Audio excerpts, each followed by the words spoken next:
So if you've been thinking about selling your home, or whether you're upgrading, relocating, downsizing, or just curious about what your home's worth in today's market, then today's video is for you. I'll be breaking down the entire home selling process step by step, plus some exclusive tips homeowners never know until it's too late. But before you jump in, go ahead and like, comment, and subscribe down below.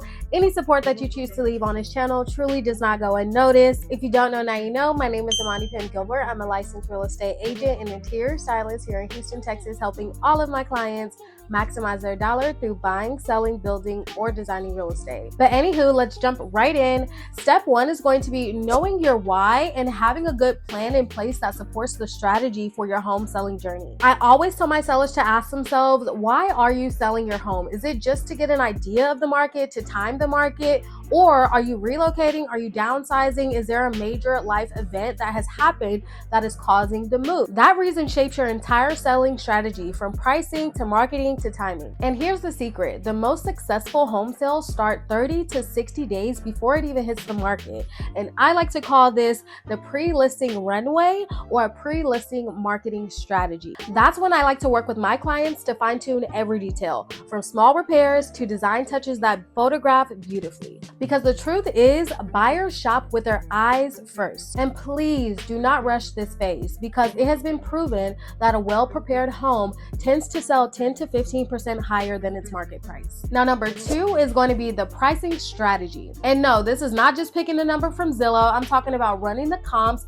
seeing what's in your neighborhood or demographic, and the things that compare to your specific home that you can compare that have sold.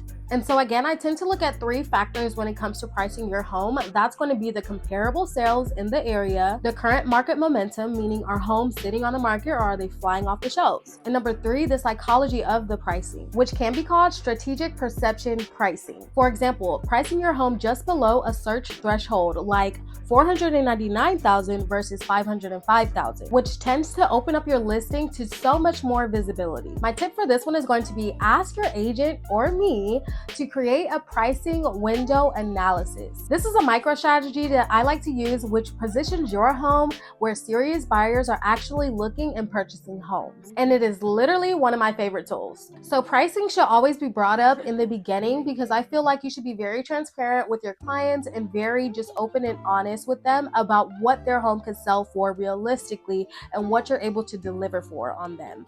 But pivoting a little bit back to staging and prepping the home, just because it's so important. Number three is going to be a pre-listing walk. And this for me is where I really come alive, because it's where I go room to room, checking things off and making sure we're really in position to go live on the market. I sort of like to do a designer's eye audit, where I look at the layout, the lighting, the flow of the room, all of the things that influence the buyer's offers. So we all know that neutral paint colors and clutter-free spaces are gold when it comes to having your home on the market, but these are some sensory cues that sellers often miss. These are things like the smell of the entryway, the bathroom, the lighting in certain key rooms like the kitchen, and even how furniture tends to scale in certain rooms, because it can make it feel cluttered or open and airy. During this time, we're not just decorating, we're curating an emotional response that will make buyers compete.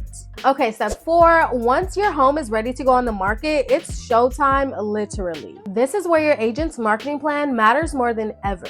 I like to use what I call a 3-tier launch system. The first tier in that strategy is going to be the pre-market buzz, where we have stunning photography done, videography, coming soon campaigning, social media teasers, and more. Number two is going to be launch weekend, where you have a strategic open house planning and then follow up thereafter. And number three is going to be your momentum follow-up, because you do have to do digital ads, targeted campaigning, and database outreach. Combining real estate reach with lifestyle marketing is one of my favorite strategies, because that's how you don't just attract any buyer, but the right buyer. And finally, number five, once you have an offer in your hand, you will then go into negotiations and offers. Now, this is where having a confident negotiator in your corner really matters, because it's not just the price that wins, it's the strongest terms. I always tell my sellers to look at the net proceeds, not just the offer price. Some buyers' offers can look very shiny up front, but it can cost you tens of thousands of dollars down the line. This is where I go line by line, protect your interests, and create leverage, because every term, from appraisal gaps to closing credits,